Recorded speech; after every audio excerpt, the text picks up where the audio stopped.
परम श्रद्धेय बाबा साहब भीमराव अम्बेडकर जी के चरणों में श्रद्धा सुमन अर्पित करते हुए और मंचासीन सभी सम्मानित साथियों, सारी बात हमारे अशोक भाई ने आपके सामने रखी है। मैं तो आज यहाँ सुनने के लिए आया था, लेकिन मैं ये कहना चाहूंगा कि यदि हमें बाबा साहब की प्रतिमा संसद भवन में उसी स्थान पर लगवानी है तो इस आंदोलन को हमें बड़ा करना होगा, हमें जन आंदोलन बनाना होगा।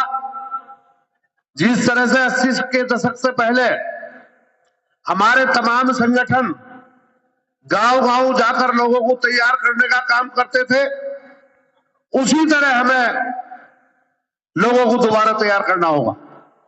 मेरा मानना यह है कि 80 से पहले की बात करें तो 80 से पहले हमारे समाज के लोग गुलामी से निकलने के लिए जन आंदोलन चलाते थे और संघर्ष करते थे, गांव-गांव में जाकर लोगों को जगाते थे और बाबा साहब के बारे में बताते थे कि बाबा साहब का इशारा है, पार्लियामेंट तुम्हारा है।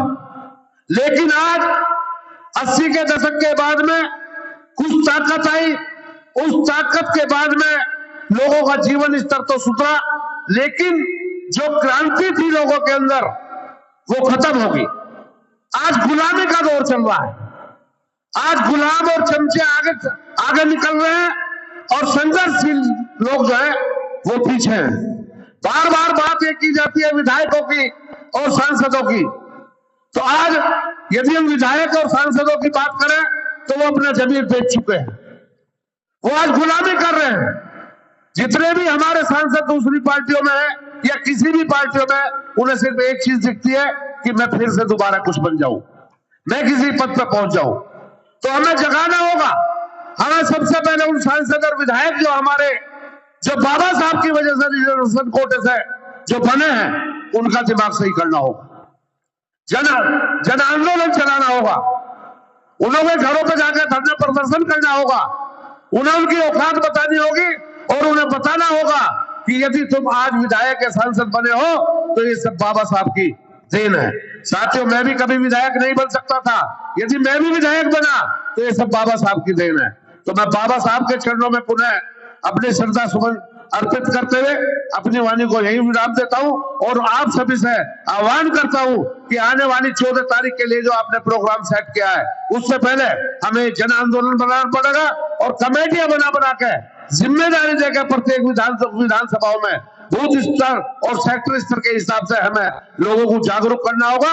तब हम दिल्ली को यहाँ जाम कर सकते हैं, तभी हमारी बात मानी जा सकती है। इन्हीं शब्दों के साथ मैं अपनी बात समाप्त करता हूं।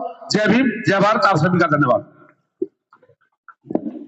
आंदोलन को नीचे तक ले जाना होगा, विधानसभा और उसके नीचे बूथ तक ले जाना होगा। इसके लिए 14 अप्रैल का समय हमारे पास है। क्या आप सब लोग इस आंदोलन को बड़ा रूप देने के लिए तैयार है? ये बहुत ही सोचने की बात है। उन बाबा साहब की प्रतिमा को वहां से हटा दिया गया और हम सब अभी तक चुप बैठे हैं। 14 अप्रैल 2025 को हमारा अंतिम दिन है। अगर तब तक सरकार ने हमारी मांगे नहीं मानी, तब वो आंदोलन हमें करना पड़ेगा कि बाबा साहब की प्रतिमा लगेगी वहीं। इसलिए आप सबको तैयार रहना पड़ेगा। मुख्य रूप से आपको बहुत ज्यादा नहीं करने का है, शारीरिक रूप से तैयार रहना है, मानसिक रूप से तैयार रहना है। मैं नहीं कहता कि आर्थिक अपील की जाए, थोड़ा बहुत पैसा चंदा इकट्ठा होगा वो हम लोग कर लेंगे, लेकिन अगर कहीं रुपए 2 रुपए देने के बाद आती है, वो बात भी आप कभी उससे पीछे मत हटिएगा। ये बाबा साहब के ही बदौलत हम टाई कोट पैंट पहने हुए हैं, शर्ट पैंट पहने हुए हैं, बाबा साहब की बदौलत हम अच्छा खा पी रहे हैं, अच्छी जगह रह रहे हैं, समाज में स्थान हमें प्राप्त हो गया है बाबा साहब की वजह से। उन बाबा साहब को हम कतई जो है ना भूलें और उनकी प्रतिमा हमें वहीं लगवाना है। तब सरकार ने अगर तब तक नहीं माना तो 14 अप्रैल को पूरे भारतवर्ष को यहाँ पर जो है समुद्र इकट्ठा हो जाएगा समाज का। तो ये जो सरकार विवश हो जाएगी प्रतिमा वहीं लगाने को। बहुत बहुत धन्यवाद। आप सब यहाँ आए हैं, कार्यक्रम की शोभा बढ़ाई, बाबा साहब का सम्मान किया और ये दृढ़ निश्चय करके यहाँ से जाएंगे, बाबा साहब की प्रतिमा वहीं लगेगी, वहीं लगेगी, वहीं लगेगी। बहुत बहुत धन्यवाद। जय भीम, नमो बुद्धाय।